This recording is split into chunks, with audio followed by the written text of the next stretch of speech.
Muy bien, hermanos.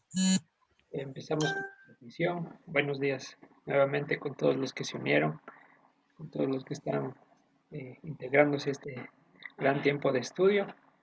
Vamos a empezar orando para que este momento sea olor grato al Padre y no a nuestro orgullo o a nuestra comodidad. Amado Señor, te damos gracias por un Shabbat más, que nos permites despertar anhelando tu palabra, anhelando tu alimento, Señor. Gracias por poner en nosotros el querer y el hacer para buscar tu reino y procurarlo con diligencia, Padre. Te pedimos perdón a este momento si en la semana y en este día hemos estado afanados por las cosas que no convienen, Señor.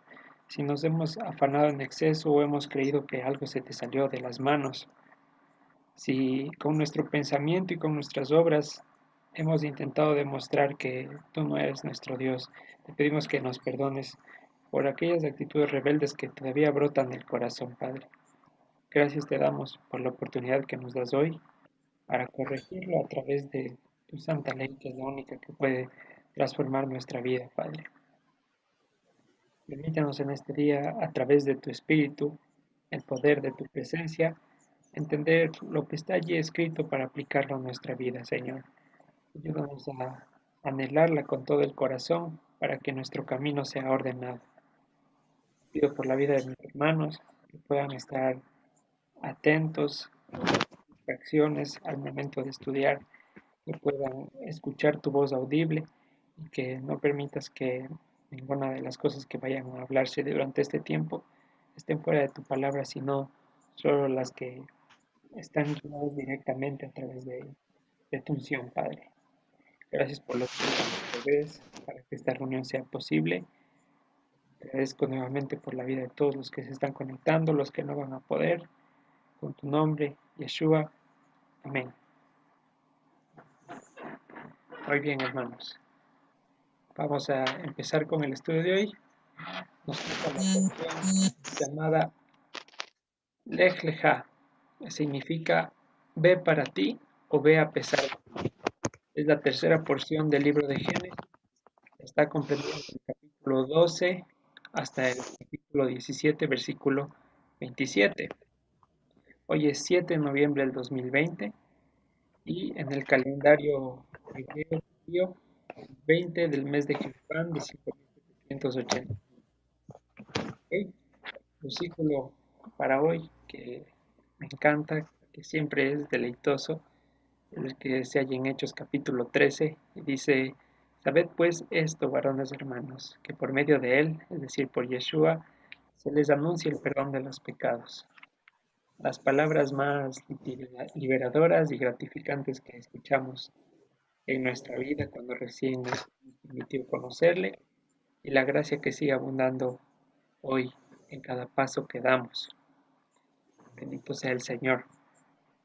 Entonces, dicho esto, vamos a iniciar con el estudio y vamos a hacer algunas preguntas para ver si quedó claro eh, los temas revisados la anterior semana. Primera pregunta, y quizá espero que todos me puedan ayudar, sería genial. ¿Qué esperaba Lamec de su hijo Noé? Es decir, ¿qué propósito vio en Noé?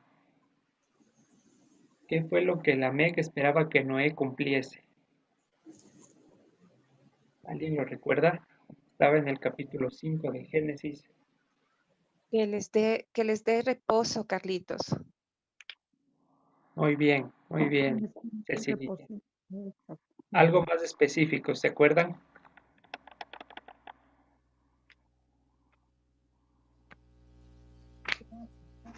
Decía, se llamará Noé porque éste nos consolará el dolor de nuestras manos y nos hará retornar a la tierra que el Señor paró.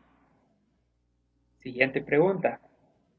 En base a qué premisa la descendencia de Adán tenía esperanza en este punto. ¿A qué se aferraban para decir que Noé retornaría al estado original de las cosas?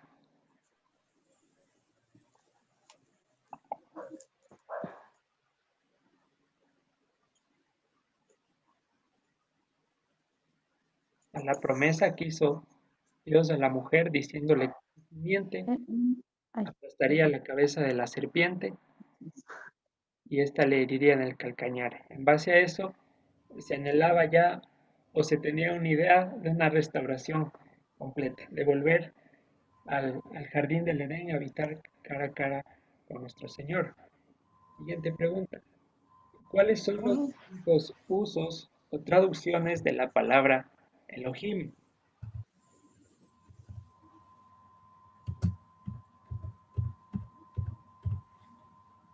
Alguien se recuerda que tenía diferentes matices, que no solo significaba Dios, sino tenía algunos más. Fuerte, de poder, sea del juicio. Perdón, Fuente de, Marlita, sea de juicio. perdón. Fuente de poder y sea de juicio. Muy bien, muy bien. Veíamos en Levítico, en Éxodo, también nuestro Señor Jesús, se tradujo esta palabra Elohim como jueces, como dioses extraños y también refiriéndose a nosotros mismos como humanos distinguidos. Llegábamos al punto en Génesis 6 donde decía que Dios se arrepintió de haber creado al hombre. Entonces, vimos esta situación desde la gramática, entendiendo que aquella palabra que traducen como arrepentimiento es la misma que después se traduce como consolación. Y hablábamos antes ya que la consolación es el hecho de volver al estado original. No es simplemente el hecho de decir ya pasó, todo está bien, sino de retornar las cosas a como debían ser. Entonces, cuando decíamos que el Señor se arrepintió por haber hecho al hombre, más bien decíamos que se consoló porque vio a futuro su obra completa. Es decir, en ese momento tenía respuesta a la mentira de Satanás, la cual se decía que el pensamiento del hombre es de continuo todo el día el mal. Y eso le pesaba al Señor en el corazón. Sin embargo, se consoló de ver su obra hecha. También vimos una característica que a veces se malinterpreta, como que la gracia existe solo a partir del sacrificio de nuestro Señor Yeshua. Y vimos que Noé fue escogido por gracia, que no hizo ningún mérito, sino que el Señor, nuestro Dios, le escogió por el beneplácito de su voluntad. Nada más ni nada menos. E incluso veíamos un ejemplo en la palabra que a Noé se le consideraba dentro de los tres varones más justos y ponía la situación, si estuvieran solo ellos tres, yo mandara espada sobre la tierra, solo ellos tres se salvarían, ni su familia, ni sus hijos, ni nada. Pero nunca fue por obras, la gracia siempre existió, siempre ha ido de la mano del hombre para alcanzar la salvación. Nunca ha sido por méritos y nunca lo será porque nadie alcanzará el nivel de justicia necesario. Eso, un pequeño resumen de la anterior porción. ¿Qué vamos a estar viendo hoy? Herederos de la promesa. Vamos a centrarnos en la promesa que se le hizo a Abraham. Vamos a tratar de analizar algunas generalidades, ya saben, por cuestión del tiempo, y vamos a empezar. Vamos a ubicarnos en el capítulo 12 de Génesis. Y nos dice la Biblia lo siguiente. Ustedes recordarán, esto lo vimos el anterior año, justamente hace un año. Me pareció prudente volver a repetirlo en estos tiempos de tanto engaño. Capítulo 12, versículo 1.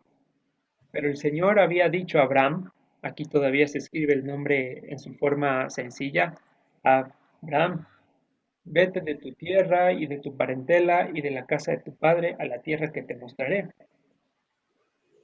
Como siempre hemos venido diciendo, el nombre de la porción toma o viene dado por las primeras palabras de donde empieza.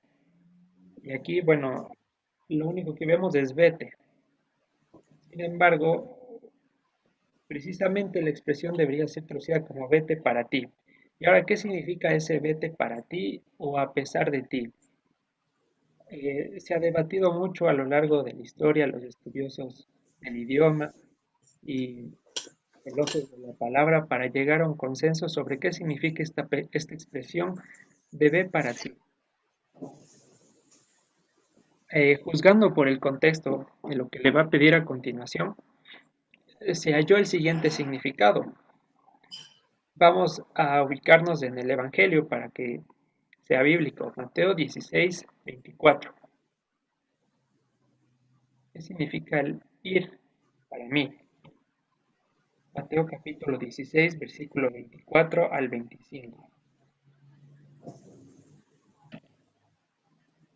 Entonces Jesús dijo a sus discípulos, voy leyendo el versículo 24 de Mateo 16, si alguno quiere venir en pos de mí, niéguese a sí mismo y tome su cruz y sígame, porque todo el que quiera salvar su vida la perderá, y todo el que pierda su vida por causa de mí la hallará.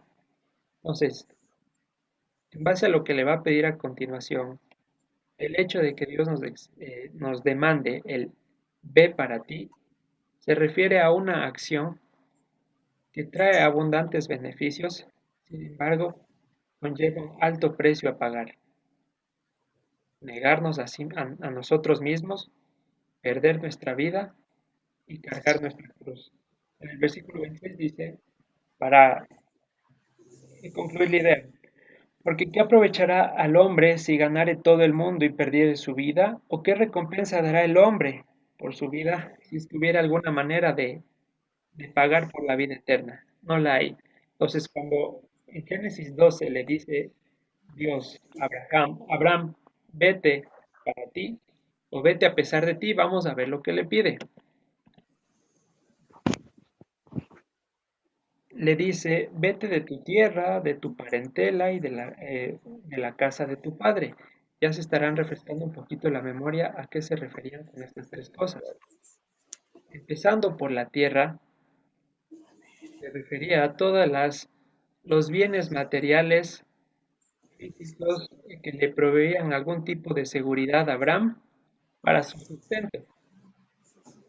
¿Sí? Recordemos que cuando el Señor le llama a Abraham, no había nada escrito como para decir, ah, bueno, es que el Señor me prometió, o me voy a basar en esta promesa, o voy a leer Mateo 6, donde dice, busca el reino de Dios y que el resto te será añadido. No había nada de eso. Por lo cual, en términos carnales, el hecho de pedirle que se vaya a su tierra es un golpe fuerte. Y hoy en día sigue siendo algo que a muchos causa tropiezo, el tema del dinero.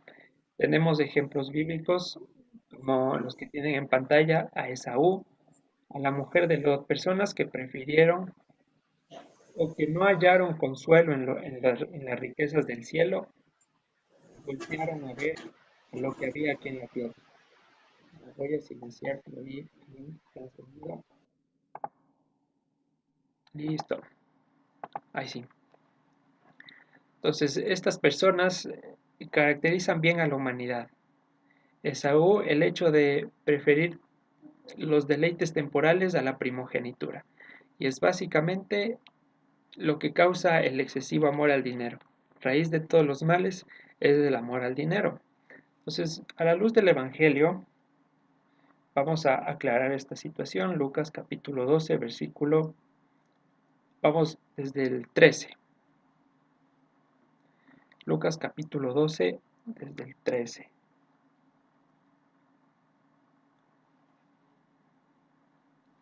Voy a leer. Le dijo uno de la multitud, Maestro, di a mi hermano que parta conmigo la herencia. Mas él le dijo, Hombre, ¿quién me ha puesto sobre ustedes como juez o partidor? Y les dijo, Miren y guárdense de toda avaricia, porque la vida del hombre no consiste en la abundancia de los bienes que posee. También le refirió una parábola diciendo, La heredad de un hombre rico había producido mucho. Y él pensaba dentro de sí diciendo, ¿qué haré? Porque no tengo dónde guardar mis frutos. Y dijo, esto haré, derribaré mis graneros y los edificaré mayores, y allí guardaré todos mis frutos y mis bienes, y diré a mí mismo, muchos bienes tienes guardados para muchos años. Repósate, come y bebe, regocíjate. Pero Dios le dijo, necio, esta noche vienen a pedirte tu vida. ¿Y lo que has provisto de quién será? Así es el que hace para sí tesoro, y no es rico para con Dios.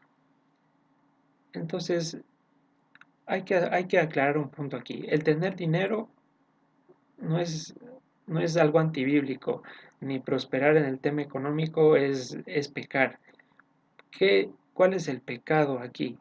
Vamos a abrir 1 de Timoteo capítulo 6, 17. Según lo que acabamos de ver, el problema del dinero es pensar que en eso consiste toda mi vida, que el mundo gira alrededor de cuánto puedo llegar a tener.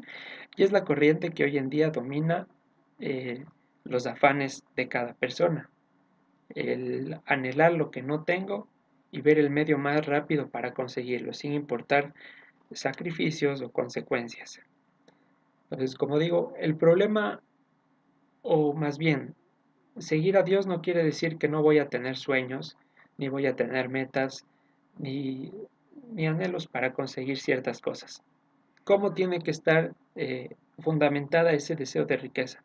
Primera de Timoteo 6:17 dice, a los ricos de este siglo manda que no sean altivos, ni pongan la esperanza en las riquezas, las cuales son inciertas, sino en el Dios vivo que nos da todas las cosas en abundancia, para que las disfrutemos. Que hagan bien, que sean ricos, pero ¿en qué? En buenas obras, dadivosos, generosos, atesorando para sí buen fundamento para lo porvenir, que echen mano de la vida eterna. Y vamos a añadir con 2 de Corintios, capítulo 4, versículo 18. Dice en el versículo 18 de 2 de Corintios, capítulo 4, no mirando nosotros las cosas que se ven, sino las que no se ven, pues las cosas que se ven son temporales, pero las que no se ven son eternas. Entonces, el hecho de pedirle aquí a Abraham que se despoje de su tierra es pedirle que se esté despojando de su tesoro. Recordemos que la palabra dice que donde está el tesoro del hombre, allí está su corazón. Bueno, el Señor pone un primer requisito aquí para su salida. No requisito, le pone una orden, una competencia. Le dice, necesito que te despojes de tus propias seguridades. Necesito que entiendas que yo soy el que proveo y yo soy el que doy y el que quito. Sí, no tú, no tu esfuerzo, no tus títulos, no que no duermas, no que trabajes 7 días a la semana, sino que entiendas que si yo no edifico, en vano tú edificas, que si yo no guardo, en vano estás velando. Primer punto. Vamos al segundo. Dice, ve para ti de tu tierra y de la casa de tu padre. Hablábamos antes que la casa de tu padre es una alusión a la educación o sistema religioso que se lleva en una familia. La casa de tu padre. Por eso el Señor dijo, a nadie llamen Padre en la tierra, porque uno es vuestro Padre, está en los cielos. ¿Ok? Entonces a eso está evocando con el tema de la casa de tu padre, el sistema religioso. ¿Y cuál es el sistema religioso que normalmente tienen nuestros antepasados o en los cuales vivíamos nosotros? Josué 24, versículo 15. Josué capítulo 24, versículo 15. Nos dice, y si mal les parece servir al Señor, escojan hoy a quién sirven, si a los dioses a quienes sirvieron sus padres cuando estuvieron al otro lado del río, o a los dioses de los amorreos, en cuya tierra habitan, pero yo y mi casa serviremos al Señor. Todas las costumbres que se vienen arrastrando de parte de nuestros padres, que en la inocencia, porque Dios así lo dispuso, porque Dios permitió que llegue la revelación más tarde o las circunstancias que para nada estoy juzgando, el Señor nos dice, sal de esas costumbres también, de justo hacer colada morada en el día, ¿cómo es?, de los difuntos.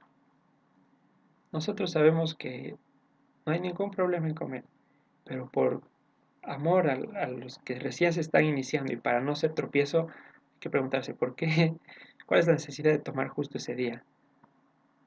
Y en todas las costumbres relativas a las fechas del mundo. ¿por qué seguir prolongándolo? Vamos a abrir Jeremías 11 para otro testimonio. Jeremías 11:10. Costumbres que han venido arraigadas de generación en generación y que ahora son normales. Ahora el Señor nos dice, despierta, esa cuestión se acabó. Vas a servirme a mí y soy el único Dios que no acepta esas costumbres tan vanas. Jeremías 11:10 nos dice, se han vuelto a las maldades de sus primeros padres, los cuales no quisieron escuchar mis palabras y se fueron tras dioses ajenos para servirles. La casa de Israel y la casa de Judá invalidaron mi pacto, el cual yo había concertado con sus padres. ¿Ok? Y la pena para aquel que hacía estas cosas, para aquel que incitaba el culto a otros dioses, dice en Deuteronomio capítulo 13, versículo 6, la gravedad de inducir a otra persona, a un hermano, introducirle en costumbres paganas. Y como decíamos la anterior semana, en un Halloween cristiano. Y cositas así que se piensa que por añadir la palabra cristiano al final se santifican. Vamos a leer la pena para el que hace esto. Si te incitare tu hermano, hijo de tu madre, o tu hijo, tu hija, tu mujer o tu amigo íntimo diciendo en secreto, algo importante aquí es que no menciona a tu padre. Está hablando a un cabeza de familia.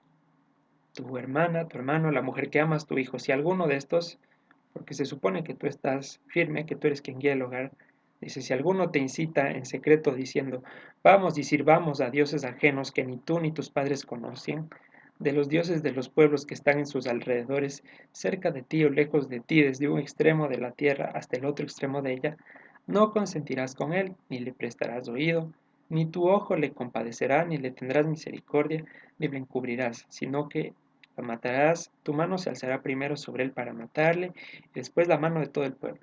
Lo apedrearás hasta que muera, por cuanto procuró apartarte del Señor tu Dios, que te sacó de tierra de Egipto de casa de servidumbre, para que todo Israel oiga y tema, y no vuelva a ser en medio de ti cosa semejante a esta. Si oyeres que se dice de alguna de tus ciudades que el Señor tu Dios te da para vivir en ellas, que han salido de en medio de ti hombres impíos que han instigado a los moradores de su ciudad diciendo, vamos y sirvamos a dioses ajenos que ustedes no conocen, tú inquirirás y buscarás y preguntarás con diligencia, y si pareciere verdad, cosa cierta, que tal abominación se hizo en medio de ti, irremisiblemente herirás a filo de espada a los moradores de aquella ciudad, destruyéndolo con todo lo que en ello viere. También matarás a sus ganados a filo de espada. Y bueno, continúa. Ahora, ¿qué pueden decir? ¿Estoy mandando a cometer asesinato? En ninguna manera.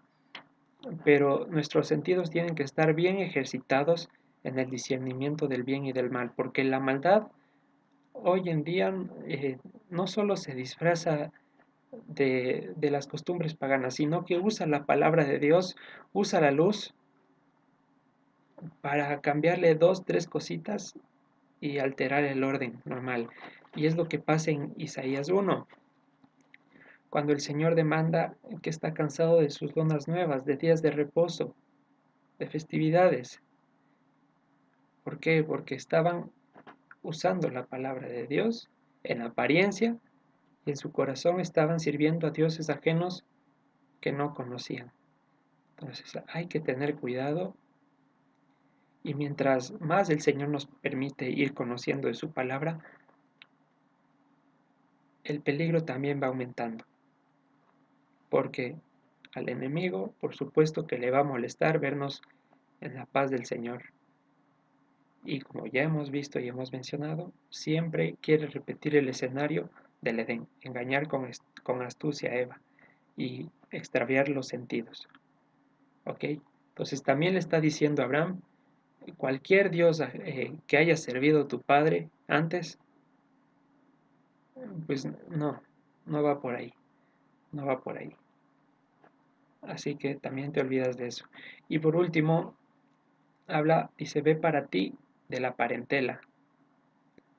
Aquí en la parentela se refiere a todos los lazos emocionales que haya tenido Abraham y que nosotros podemos tener y que podemos de pronto o que pueden verse afectados cuando el Señor nos llama, porque la santidad estorba a las tinieblas.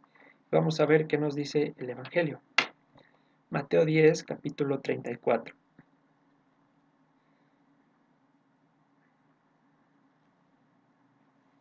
El título le pone Jesús, causa de división.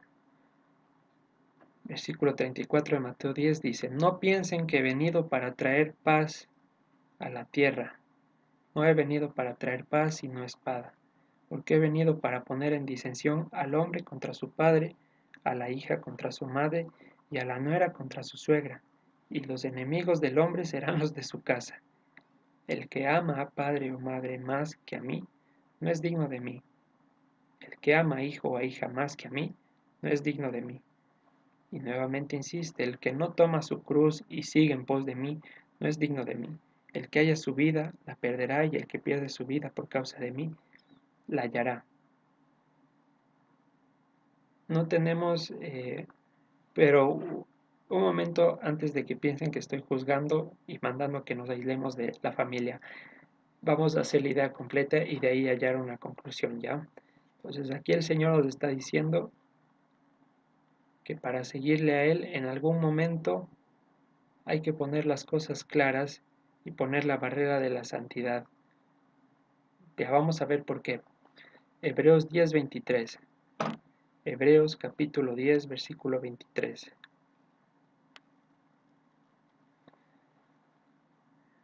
En el capítulo 10, versículo 23 de la carta a los Hebreos, cuyo autor se presume que es Pablo, dice lo siguiente: mantengamos firme, sin fluctuar, la profesión de nuestra esperanza, porque fiel es el que prometió. No debemos callar ante nuestra familia de los mandamientos por miedo al rechazo o por miedo al enojo. En temas de comida, de fiestas, esa es la sabiduría y esa es la vida que el Señor nos da para alumbrar. Si nosotros queremos alumbrar con otra luz a nuestra familia, no lo estamos haciendo de la manera correcta. Estamos queriendo atraerles por nuestros medios antes y desconfiando de los medios de Dios. Ahora, no quiere decir que para predicarles voy a tener que insultarles, mandarles de mi casa, no volver a juntarme con ellos, porque de pronto eso es lo más común. En el mejor escenario podría ser que voy a la casa, le predico a mi tío y dice, sí, es verdad, gracias, y se convierte. En el mejor escenario. Pero 9 de cada 10 veces quizá pasa todo lo contrario y son luchas de varios años donde de pronto se reciben insultos, se pierden las conexiones de la familia, somos tomados como hermanitos. Y no pasa así, porque aunque les prediquemos la verdad, no depende de nosotros del que escuchen, sino de Dios quien da oído. Entonces, ¿qué hacemos en ese momento? ¿Y cuál es la característica de nuestra predicación a los que nos rodean? Dice, si no, santifiquen a Dios el Señor en sus corazones y estén siempre preparados para presentar defensa con mansedumbre y reverencia ante todo el que les demande razón de la esperanza que hay en ustedes. Entonces, repito, nunca tenemos que caer en el enojo de es que tú no entiendes, sino siempre con mucha paz, mucho amor, considerando a los demás como superiores a nosotros mismos. Así estaremos, si no es por las palabras, por el testimonio alcanzando a nuestra familia. Porque el Señor ha prometido que ninguna palabra regresa vacía.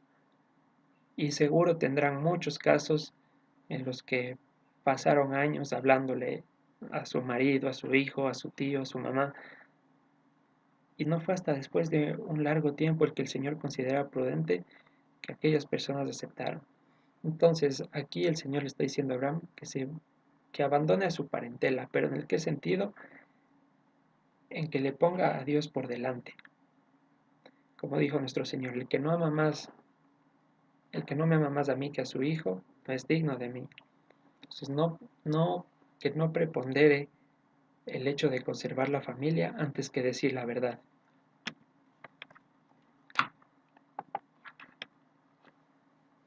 el que nosotros abandonemos estas tres cosas eventualmente nos va a generar rechazo ante el mundo, porque esto va en contra de las enseñanzas del príncipe que gobierna estos siglos. Y entonces, como dijo nuestro Señor, hay de ustedes cuando los hombres hablen bien, o sea, les estén loando, cuando sean agradables a todo el mundo. Hay de ustedes, porque ese no es el objetivo.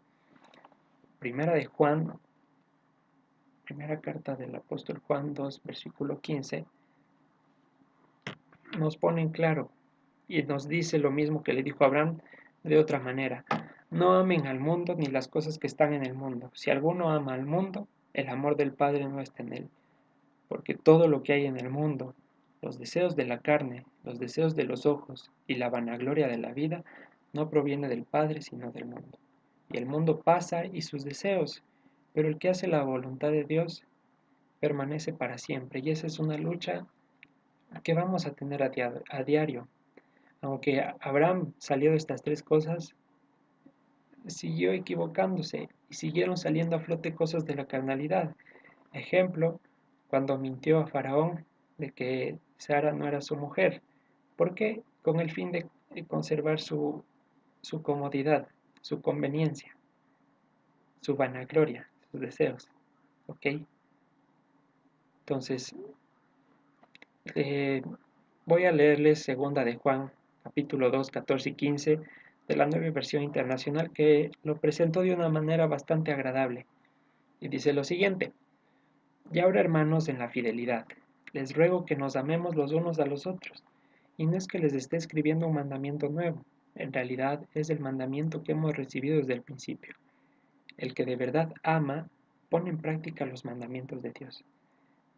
Y lo que Él nos manda es que vivamos amando a los demás. ¿Ok? Entonces, parte de mi amor hacia mi familia, hacia mi esposa, hacia mis hijos, hacia mis padres, es en algún momento también predicarles la verdad. Porque, o si no, estamos predicando el amor del mundo. Y ese amor pasa como los deseos y se marchita como la flor del campo, como la carne.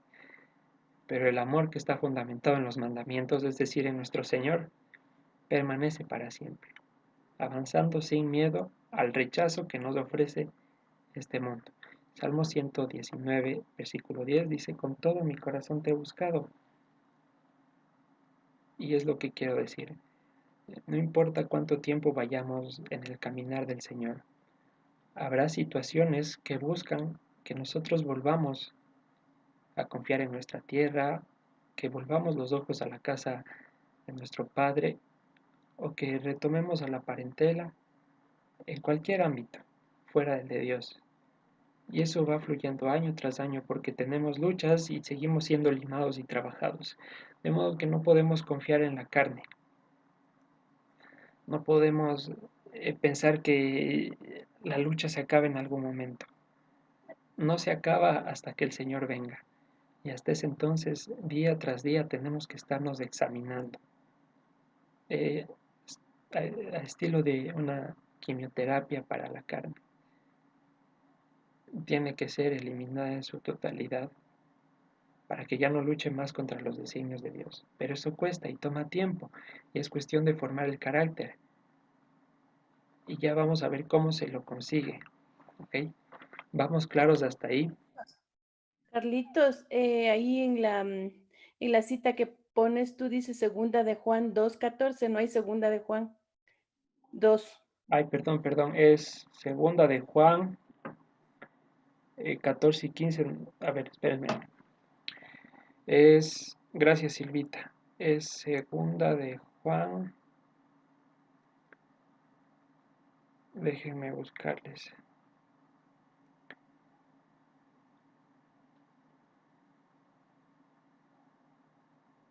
El 5 y el 6 es, 5 y 6. Gracias. Segunda de Juan 5 y 6. Es la trampita para ver si estaban atentos. Gracias Silvita, no, sí me equivoqué, gracias. Bien, todo está claro. ¿Hay alguna pregunta? Bien, enhorabuena. Avanzamos en el versículo 1, seguimos en el versículo 1, vamos por partes, Génesis 12. Ya nos dice, pero el Señor había dicho a Abraham, vete para ti o vete a pesar de ti de tu tierra, de tu parentela y de la casa de tu padre, a la tierra que te mostraré. De aquí a veces si leemos de corrido, si leemos rapidísimo, pensamos que es Israel la terrenal y ya, y se acabó. Sin embargo, gracias a la revelación del Evangelio y de los apóstoles, entendemos que a la tierra que Abraham estaba viendo no era otra que la celestial. Y vamos a leer lo que ya hemos leído en Hebreos 11, versículo 8 al 16.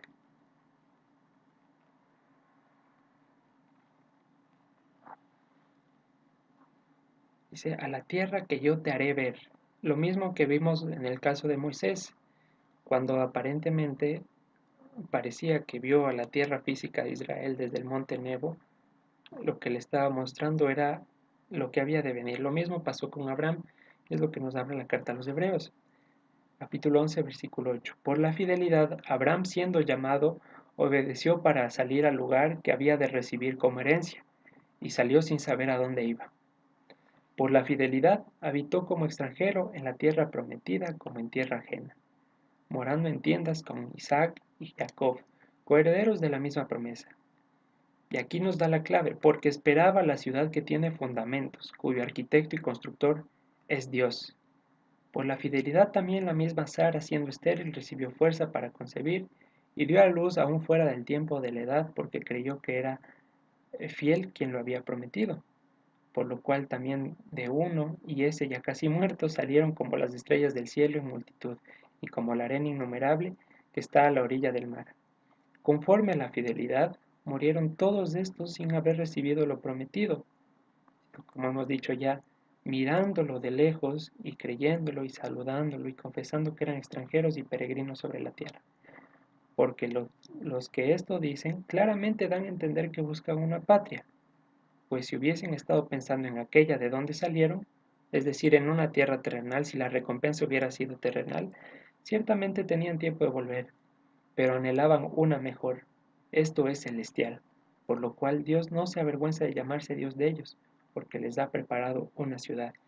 Ustedes también pueden leer en Hechos capítulo 7, versículo 4 al 5, que dice que no tuvo, dice, y ustedes varones donde ahora viven, eh, Abraham no tuvo ni un lugar donde poner el pie como heredad.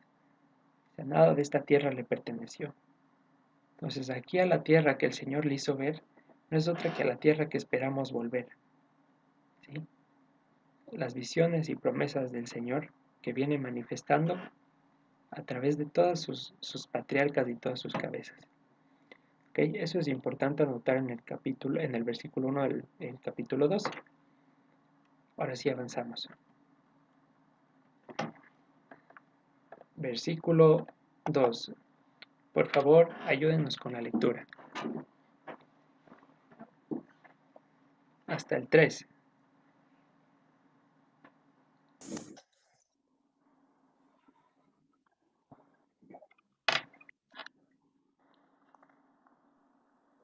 Amén, Carlitos.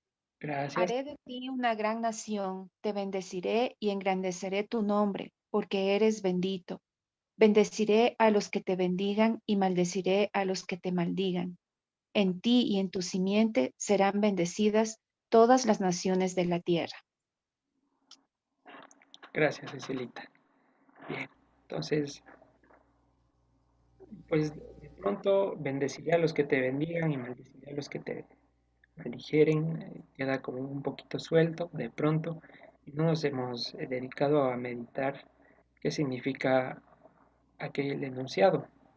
En el versículo Dios empieza diciendo, y haré de ti una nación grande. Misma frase que se puede traducir, repito, te haré un gentil grande. Y hablábamos de qué era la bendición. No era el aumento de los bienes o de la salud o cosas por el estilo. La bendición representa la injerción de una persona en el pueblo de Israel. Entonces, ¿qué le está diciendo Abraham? Te voy a injertar dentro de mi proyecto llamado Israel. Voy a engrandecer tu nombre. Y esto es literal, con la añadidura que luego hace a su nombre, que ya hemos visto también. Y el hecho del nombre en el pensamiento hebreo también se relaciona con la fama. Es decir, voy a hacerte famoso. Y al final dice, y serás bendición. ¿Qué significa ser bendición? La bendición, aquí Abraham le está diciendo que a través de él iban a llegar muchos injertos. Y es lo que le dice y le explica en el versículo 3.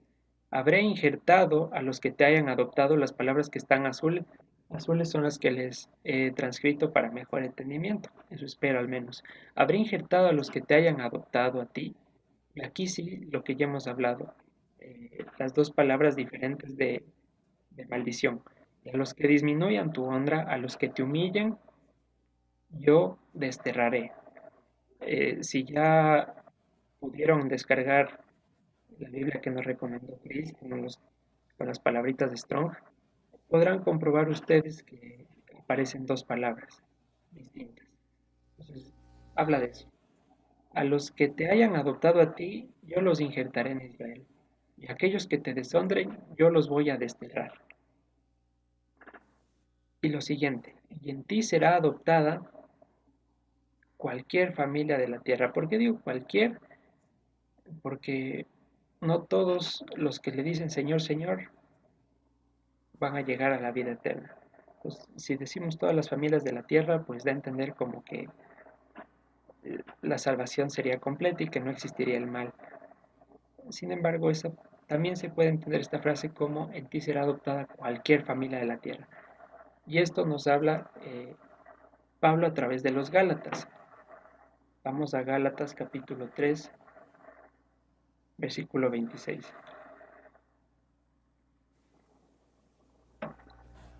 Cualquiera podía llegar a los pies del Señor, es lo que está explicando y lo que vamos a detallar, para que no parezca que solo estoy cambiando las palabras por gusto o para adecuar una verdad.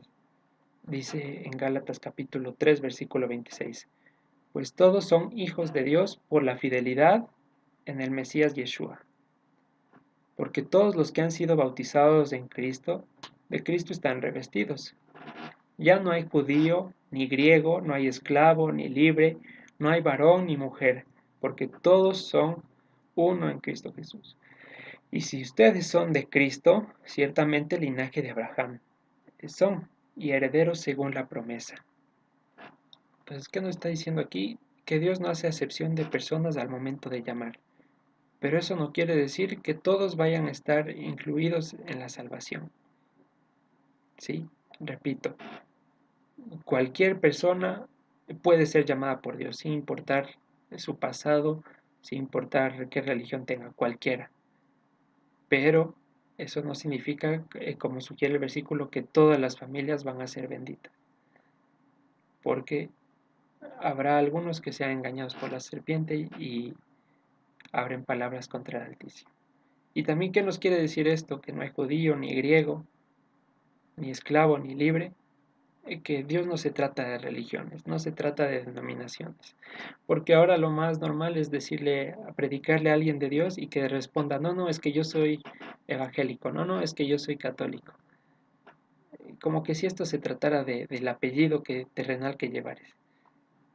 Se trata de ingresar en una bendición que fue hecha a Abraham por medio del Señor Yeshua, no de la denominación por la cual nos caractericemos, ni de los dogmas que hayamos aprendido antes, que habrá muchos que estarán por corregir, sí, pero no tenemos que aferrarnos a ellos como que ya hemos alcanzado la verdad absoluta, sino renovando nuestra mente, siempre. Muy bien, entonces espero que haya quedado un poquito mejor la idea de los versículos 2 y 3. Parece que no, de pronto, hacia el español no lo traduce muy claro, y pues creo que de esta manera se aclara mejor la idea. Avanzamos. Versículo 4. Algo importante que anotar. Dice, Estamos en el capítulo 12 de Génesis. Y se fue Abraham, como el Señor le dijo, y Lot fue con él. Y Abraham, de edad de 75 años, cuando salió de Harán. ¿Qué quiero señalar aquí? La circuncisión, Abraham llegó 24 años después, de acuerdo a lo que nos habla el capítulo 17. Entonces, ¿qué es importante señalar? Que la circuncisión que está escrita en la Torá no es un requisito o prerequisito para acceder a las promesas. A Abraham le fueron dadas las promesas antes de la circuncisión y es lo que nos habla el apóstol Pablo. Pero hoy en día eh, es, es cuestión de gran temor, ¿no? Es de hablar del tema de la circuncisión con hermanos creyentes. Pareciera que se les está predicando alguna doctrina falsa o algo por el estilo. Como sea, la circuncisión que es una señal del pacto, una señal, no es el pacto en sí, porque los hermanos judíos dicen lo califican como el pacto de la circuncisión. Es necesario, hermanos, que sepamos para que en algún momento, cuando nos toque dar defensa de la esperanza que reciben nosotros, digamos con seguridad que en ninguna parte de la ley, en ninguna parte del Antiguo Testamento, están las palabras pacto de la circuncisión, juntas, como dice el judaísmo, la Brit Milá. Esa es una añadidura de ellos. No hay esas dos palabras. Curiosamente, allá en Hechos capítulo 7 aparecen aquellas dos. Sin embargo, es una cuestión de traducción. Lo que quiero que entendamos nuevamente, de pronto hay alguna duda o de pronto les sirva para predicar a algún hermano, es que Dios no nos está pidiendo requisitos para venir a nosotros. Él nos toma y como manifestación de eso, al igual que el bautizo, no es que el hecho de sumergirnos nos da poderes, sino es una manifestación de lo que ya ocurrió aquí adentro, es lo que pasa en la circuncisión. ¿Ok? Manifestación de lo que ya ocurrió en el corazón. Punto que quería aclarar. Él tiene 24 años pasaron en los cuales Abraham recibió promesas. Entonces no es que primero se circuncidó para recibirlas. Avanzamos. Versículo 5. Tomó pues Abraham a Sarai, su mujer, y a Lot, hijo de su hermano, y todos sus bienes que habían ganado, y las personas que habían adquirido en Harán, y salieron para ir a la tierra de Canaán. A tierra de Canaán llegaron, y pasó Abraham por aquella tierra hasta el lugar de Siquem, hasta el encino de Moré, y el cananeo estaba entonces en la tierra. Y apareció el Señor a Abraham, y le dijo, a tu descendencia daré esta tierra, y edificó allí un altar al Señor, quien le había aparecido. Entonces vamos a dividir este versículo en dos partes para su mejor entendimiento. La primera, y se dejó ver Dios de Abraham. Eso es importante, ¿no? Que Dios se deja ver a las personas, no que está visible todo el tiempo, sino que Él se deja ver. Entonces, ¿de qué sirve esto? ¿O de qué? ¿Por qué hacemos énfasis aquí en que se dejó ver? El asunto es que no es, como tienen en pantalla, cuánto estudio acumulemos en la vida o cuánta ciencia hallemos en la Torá, en los distintos idiomas, en las traducciones, o cuántos versículos nos sepamos de memoria, ni tampoco es cómo se críe, cómo críen a sus hijos.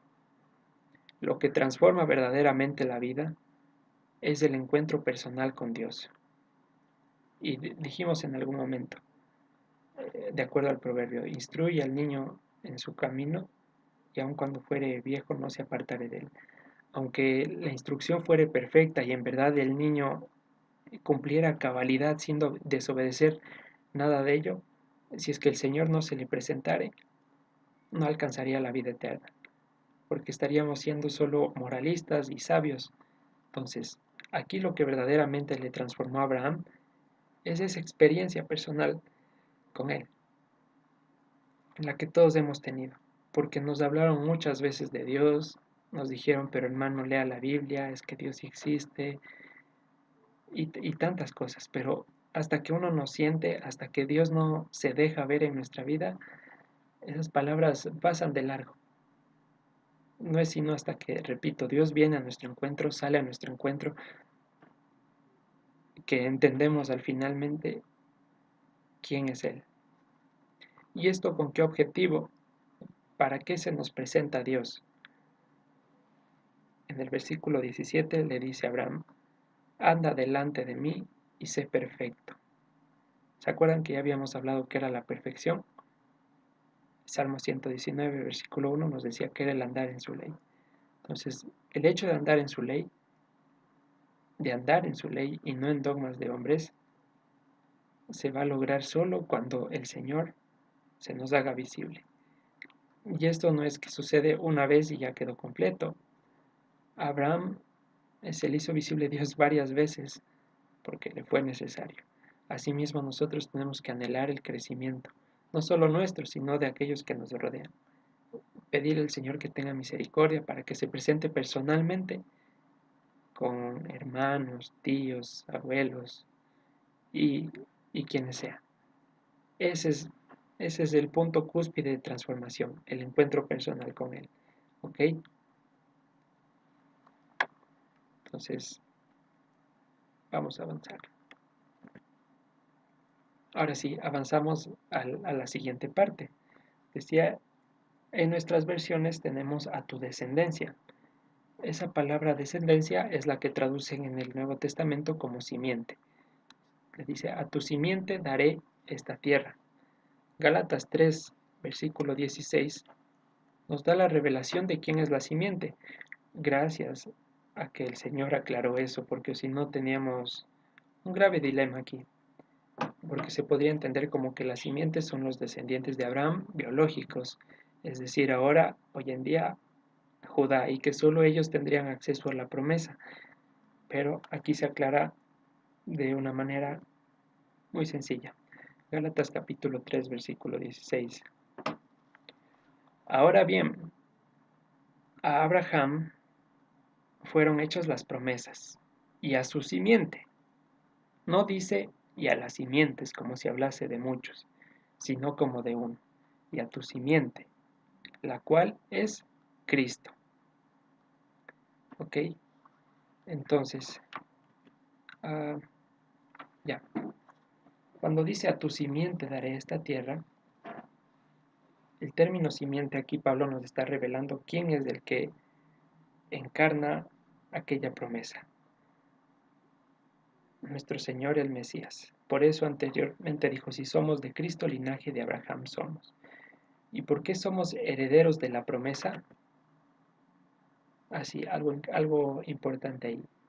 Donde dice a tu simiente daré esta tierra, se puede leer por tu simiente daré esta tierra, por los méritos de la simiente daré esta tierra, para que ya nos vaya sonando más familiar. Si se entiende el reemplazo de palabras que se va haciendo, dice, a tu simiente daré esta tierra. Pablo nos revela que la simiente es del Mesías. Y aquí, como les menciono, se puede leer, por tu simiente daré esta tierra. Por los méritos o en virtud de lo que va a ser esa simiente, tendrán acceso a esta tierra. Y es por eso que el Señor hace herederos de la promesa a quien Él considera adecuado, porque Él es el dueño de la tierra. Él decide quién entra y quién no. El que no entra por la puerta es ladrón y salteador. ¿Sí? Él es el que nos hace herederos de la promesa. No es una cuestión biológica. Entonces vamos a leer Efesios 3:6. Creo que tenía algo más aquí. Eso es. No es cuestión de genética ni de costumbres, ni de muchas simientes. Efesios capítulo 3, versículo 6.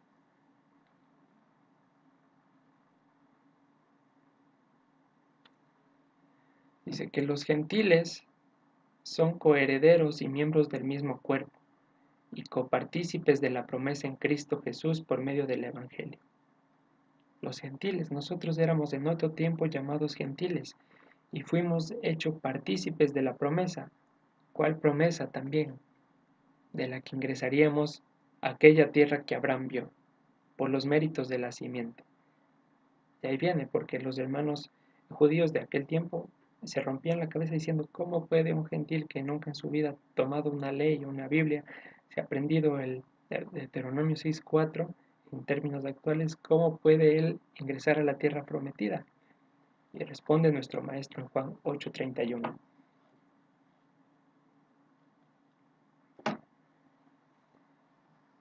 Juan 8:31, 36.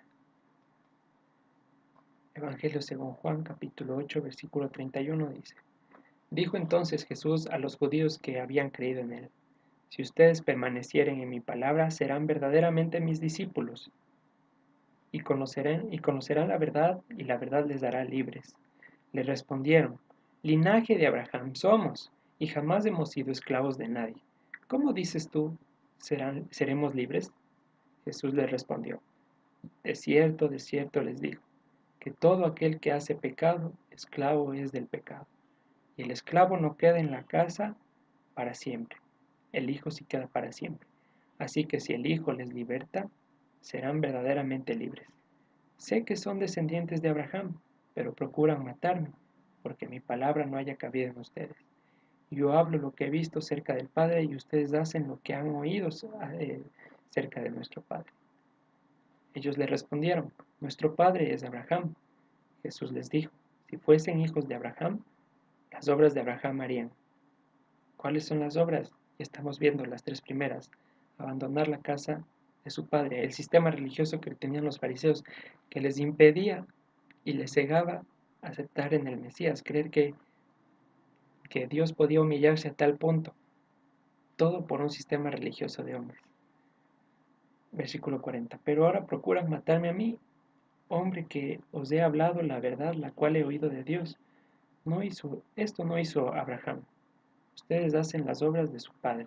Entonces le dijeron: Nosotros no somos nacidos de fornicación. Un padre tenemos que es Dios.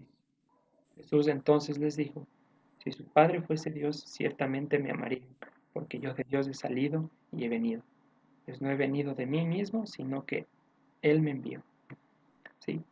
Entonces, no es cuestión genética, como hemos dicho antes, ni de cuánta ley me sepa, sino de cuánta la aplico en mi vida y cómo demuestro que soy heredero de la promesa. Demuestro, cómo evidencio, cómo impacto a la vida de los demás. Entonces, para entrar a la tierra prometida, yo debo confesar a la simiente con mi boca, debo confesar que Jesús es Dios. Si es que alguna doctrina me está alejando de eso, sea camufladamente o no, si es que alguna doctrina le está quitando la divinidad al Mesías, si es que alguna doctrina pretende decir que es solo un profeta, esa doctrina no proviene de Dios. ¿Sí? Y puede estar oculta dentro de los que guardan la ley mismo, como fue en el caso de los fariseos, dentro de los más celosos, dentro de los más justos aparentemente. Puede estar ahí, por eso tenemos que estar atentos. Entonces vamos a avanzar hasta el capítulo. Sí, adelante con la pregunta. Buen día, amigo. Buenos días. Sí, sobre esa partecita, no entendí, no me quedó muy clara la idea de que los gentiles son coherederos y también copartícipes. ¿Qué quiere decir esa partecita del co? Juntamente con Cristo vamos a reinar en su tierra, es decir, en la tierra prometida, participando de los tesoros y de la vida eterna que Él tiene, de la cual nos da acceso. Eso nada más. Ok, amigo, gracias. Vale. Avanzamos hasta el capítulo 13 de Génesis, versículo 16.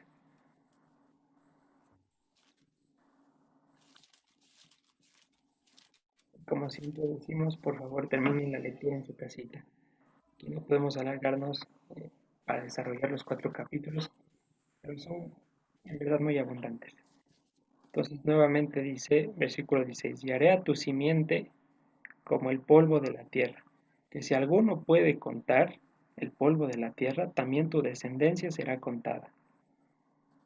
Entonces, si de alguna manera alguien pudiera contar todas las partículas de polvo que hay en el mundo, de esa misma magnitud va a ser los herederos de la simiente.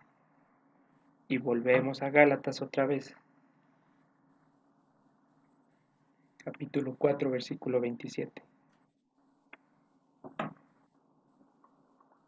El versículo 27 de Gálatas 4 dice, porque está escrito, regocíjate, oh estéril, tú que no das a luz, prorrumpe en júbilo, clama, tú que no tienes dolores de parto, porque más son los hijos de la desolada que de la que tiene marido. Así que hermanos, nosotros como Isaac somos hijos de la promesa, pero como entonces el que había nacido según la carne perseguía al que había nacido según el Espíritu, así también ahora. ¿Qué quiere decir este lenguaje en clave de más son los hijos de la desamparada que la que tiene marido? A la Jerusalén terrenal se le consideraba justamente la ciudad con marido, por el tema del adoctrinamiento que llevaban los fariseos. Y a la desamparada se le considera como la Jerusalén celestial. Pues, ¿qué está diciendo aquí Pablo cuando cita al profeta? Que más son los nacidos de arriba, los que nacieron de nuevo, los que llegaron por la simiente, más van a ser ellos los que accedan a la Jerusalén celestial, que los mismos que se gloriaban de estar con la Jerusalén terrenal. Más son los hijos del estéril, de la que no podía dar hijos, que la que tiene marido. Es la figura analógica que está poniendo. ¿Sí? Entonces aquí es lo que está diciendo en Génesis 13. Si se puede contar el polvo de la tierra, se podrá contar tu simiente. Pero eso es imposible. ¿Listo? Entonces, con eso terminamos el estudio de hoy. Herederos de la promesa por Cristo, por el Mesías. Herederos de la promesa por Cristo. ¿Por qué el Y Mesías? si somos de Cristo, ciertamente somos linaje de Abraham. No tenemos que ir a sacar ciudadanía en Israel. No tenemos que ir a hacer cualquier obra en la carne para adquirir eso. Porque, como dijimos al inicio, por gracia fuimos llamados y fuimos hechos herederos de la promesa. Anhelar siempre el encuentro personal con Dios es el que va a transformar nuestro ánimo, nuestro espíritu, si se quiere decir. ¿Ok? Y con eso terminamos el estudio de hoy. No sé si hay preguntas.